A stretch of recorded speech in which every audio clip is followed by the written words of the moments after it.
Greetings. Hey, it's Susie Q. I'm so conflicted about my video today, but I just noticed I just kind of looked at an automatic written piece. I want to talk a little bit about the Kundalini after we do the written piece.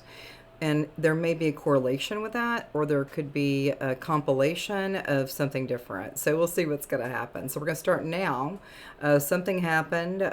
We move into my own Akashic records, and that's where I get guidance and understanding. And then I go into what's called the automatic writing. And it's pretty easy, and it goes in a sweet, sweet flow. So we'll start now. The skin you're in is simply an indicator of the course of studies you'll be immersed in within this timeline. Granted, there will be course corrects related to your adaptability to choose carefully the right elements to best sustain your higher states of purpose. There will be energetic threads of potentiality across all spectrums of a person's life, some beneficial and others. Just as your adaptability here has created specific tendencies, consider this that your tendencies perhaps may not be your exact innate qualities. Repetitive natures derive breath easily and readily. All the while, the soul's purpose is allowing the frequencies you discern as your own, and you play it out in entirety. Imagine you drop into this planetary school as an adult. You come into this world just as a baby, nude and unaware of this place. You find yourself in a strange world where the activity about is frenetic by nature and so loud. You arrived in high structures where the ground upon this planet was not evident. Confused and bewildered, the world before this one was clear, and bodies there were lighter than here. Subtle qualities, soft to the touch. Now you find yourself in density that you've never experienced before. You don't know how to fit in because you remember that you can fly, and yet you hesitate and disallow your abilities to shine. In a flash, you learn that coverings to the body are needed, and you find a covering. And all the while, it appears that no one really sees you. There may be some verbal chatter, how confusing this world really is. Attempting to find the reason to be here now is opaque and obscure. All right, so now we're looking at another piece here too. So it's May 26th of 2020. It's the Akashic Records revealed. So we're going to go into this Akashic Records, one of my own Akashic Records. Into and over the fields you go, may remembrances of the many lives and origins of your soul purpose seep in, just as the waves in the ocean come ashore. Be fluid in this your life. Adapt in new ways to shine your brilliance. It's safe to be you. Soul purposes are varied for all sentient beings. Remembrances are key. If a slide or picture show appears before you and it's not your clearest vision for now, let it go. Quietude under the sun awakens the callings for you. The majesty that is you is blessed beyond measure in all expressions that you create. A glow pure essence shown. Susie Q with the Record Keepers. All right. And for some reason, there was another pairing with some of the sacred geometry. So we're going to go into that and whatever you think is right with this conversation, but we're going to go ahead and do it. It's about the tetrahedron. The tetrahedron is one kind of a pyramid, which is a polyhedron with a flat polygon base and triangular faces connected the base to a common point. In the case of a tetrahedron, the base is a triangle. Any of the four faces can be considered the base. So a tetrahedron is also known as a triangular pyramid.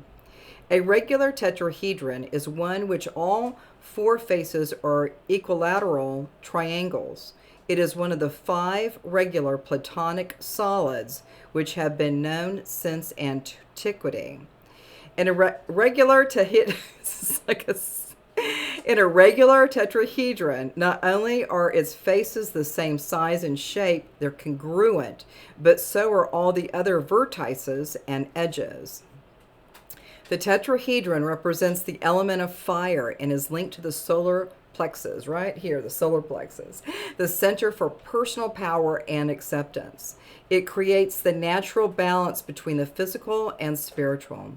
Each side sits flat, no matter how it turned, making it the perfect symbol for a balance and stability. I don't know. Sometimes when I'm like reading this, I like crack up because I'm like, what does the word mean? How do I say it? So we had some guidance with that stability and balance, through the tetrahedron. And then we had some of that guidance that was maybe a little bit negative at the beginning of the automatic writing, and then we moved into a little bit more divine purpose. So let me see where we're at now. All right, so I was going to go into a little bit more about that Kundalini. So this would probably be the fifth time with the Kundalini awakening, or the ascension, whatever you call it. So anyway, but I was just kind of like infusing a little bit more spirit with some of these conversations. And when I was a younger person, I had spirits around me. Some of my family members have spirits around them. And then eventually, for a long time, I always felt like there was all these other beings here, and I always looked at them as discarnate energies. And sometimes, if a person had an accident, they didn't really know what happened. They didn't know what happened. It was an accident. Sometimes those things show up, and so 2015 was my Kundalini awakening or my ascension, blah blah blah.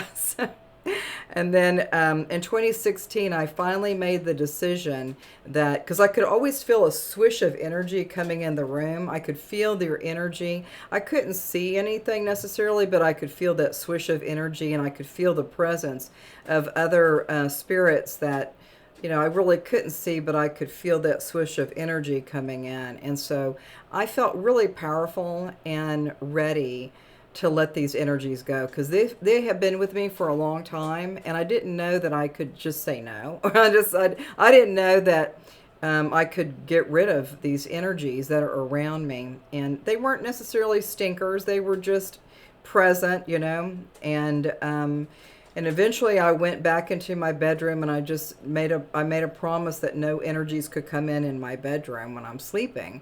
And then eventually I decided to just tell the group that it's over. It's over, people. It's over. So no more energies around me within the house space. And so I could have done that maybe when I was, I don't know, 20, 30. I don't know how old I was when I kind of knew what was going on. But eventually I just said, it's just, go to the light. Just wherever you're doing, go to the light, And then eventually they left my inside space of where I lived, but then they were also outside of the windows and the doors, and all of that was kind of just really different and strange. And eventually that was the end of that, because I did that for a lot of years, just kind of being in a space with other spirits, and it's not bad, it's not good, it's just kind of neutral, but I just discerned that I don't think I need that anymore. And so when we're looking at some of the Kundalini or the awakening or the ascension stuff, we kind of look at what's best for me now, and maybe I don't need all these gifts. I had a lot of gifts back in 2015, and I just basically just kind of turned things off, But that was a huge win for me,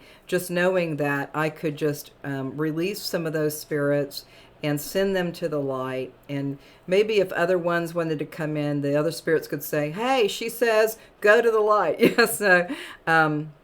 But that's kind of what happened. So that's part of some of the energy I had back in 2016. Again, 2015 was big and bold. It was a hot mess. And then back in 2016 is when I finally had the wherewithal just to know that I don't need that. I don't need that. Maybe I needed it as a child, to have other little spirit friends and all that. And there was nothing bad or wrong. It just was uncomfortable sometimes, just feeling the energies coming in and then them swishing out. So all of that is done. And I'm guessing maybe some people have some of these, these qualities, or maybe they're working with other energies. But that's what I eventually did back in 2016, is just, the first one was no energies in my bedroom, and eventually sent them out. And then eventually I could still feel their presence outside the windows and the doors. And then they just finally left. So these energies are powerful, impactful. They might be, like I said, discarnate people that came in with an accident, didn't know where to go, and but a lot of these energies, like, just love, just being in my presence. There was no stinker energy. It just was like, they're just energies that are in there, and I just realized I don't need that anymore. So some of the gifts I had tons of gifts, and a lot of them I've just kind of stopped doing because it's just too much. But there's all kinds of gifts that we have, and we have so many different ways of looking at life. And I knew that I could do.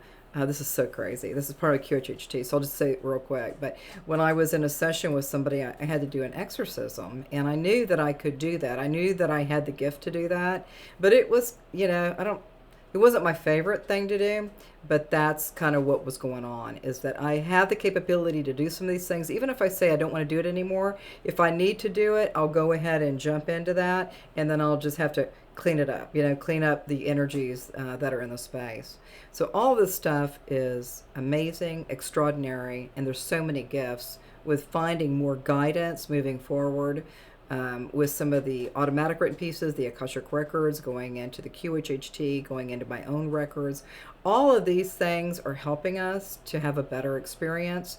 And again, like I said, some of the stuff I didn't want to do anymore. It just was like my world was so freaking loud in 2015, and I just said, I'm good. I just want to laugh and be goofy. Anyway, but I think that's it for now. We'll see you soon, and namaste.